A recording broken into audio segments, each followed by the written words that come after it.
So I was downstairs the other day in the pantry and I was looking for something. I was digging around in a bunch of cans and I found somewhere near the back of all our cans these condensed milk cans with a little picture of like pudding on it. And it said like tear off label for recipe on the back. I was like, oh cool. Well, I did that and it was actually a recipe for cake, not for pudding. But seeing the picture, I was like, I want to make pudding. So I looked up some recipes on the internet. There's a whole bunch of different recipes for different styles.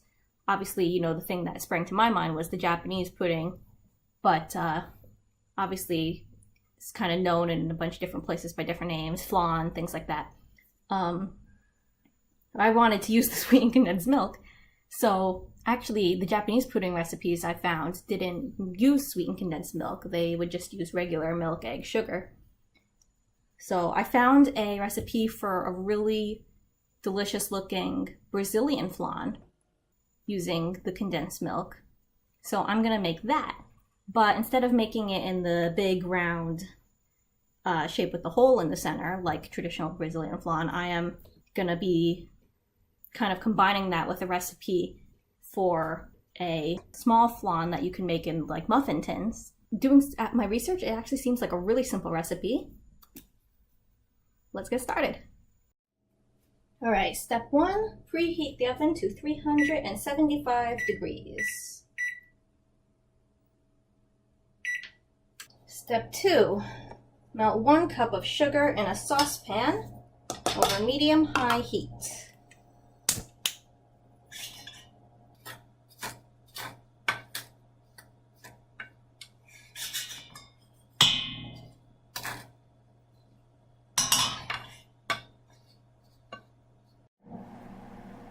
After about 10 minutes, once it's golden brown, add 1/3 cup of water.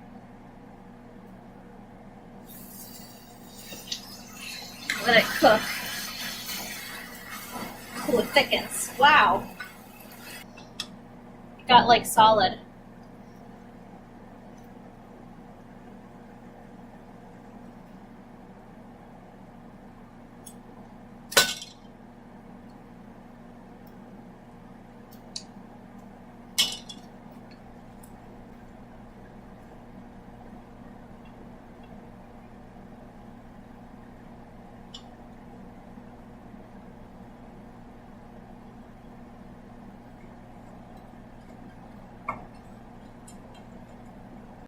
All right, so now it says to blend ingredients for our actual pudding in like a blender, but many of the other recipes that I looked at all said that you were supposed to whisk it together very carefully, making sure not to let too much air in. And I imagine a blender would let in a lot of air. So since I already have kind of ruined the texture of the caramel part a little bit by giving lumpy caramel, I'm gonna at least try to get this part right. So I'm gonna be mixing it in a bowl and try to not let too much air in and make sure it stays nice and smooth. So we start with 2 14-ounce cans of the condensed milk. I'll tilt this down here.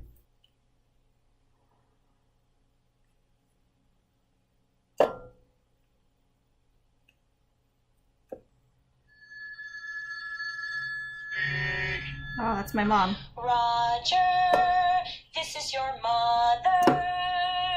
Roger. Add 28 ounces of milk. I'm just using the same cans to measure since it's the same thing. 4 eggs. I'm gonna beat these in a separate bowl first because, like I said, I don't want to get too much air into the final mixture, and beating eggs so the yolks are all combined with the whites is usually an exercise that allows air in. So I'm gonna do this first.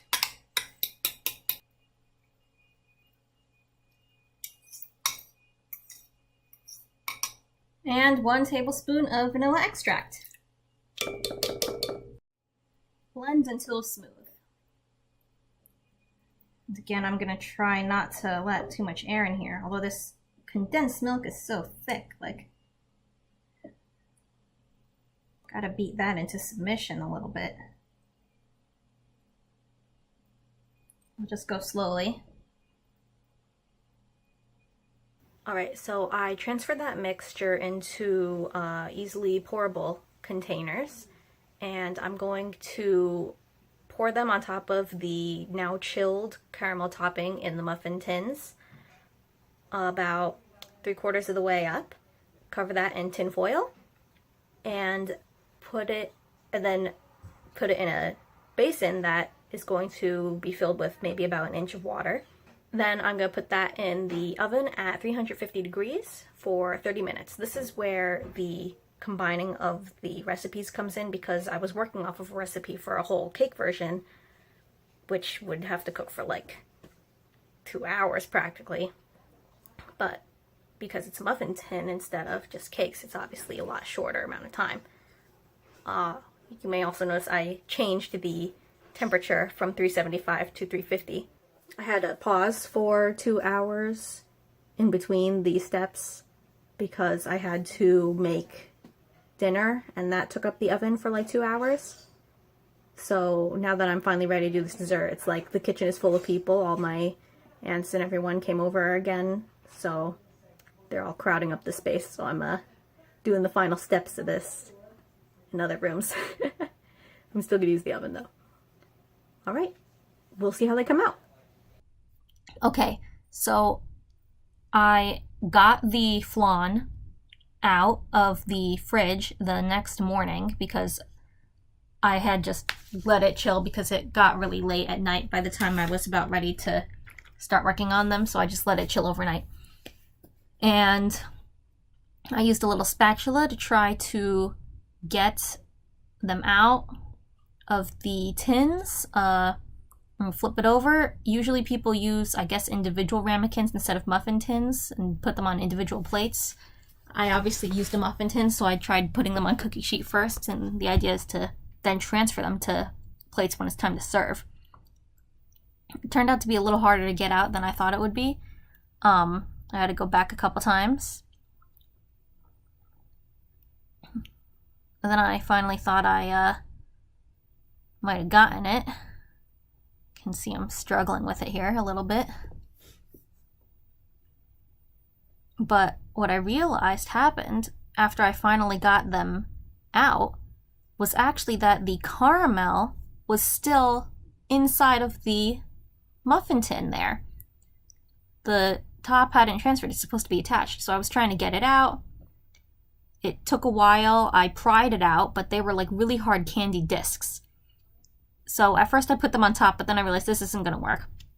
So I went to try to boil them down again, and then poured them on top after thinning it out a lot. But I think I might have thinned it out a little bit too much because now it's like not getting hard anywhere. But I think it still tastes good. I just drizzled it on top like a nice little sugary coating. I think overall, didn't turn out that bad.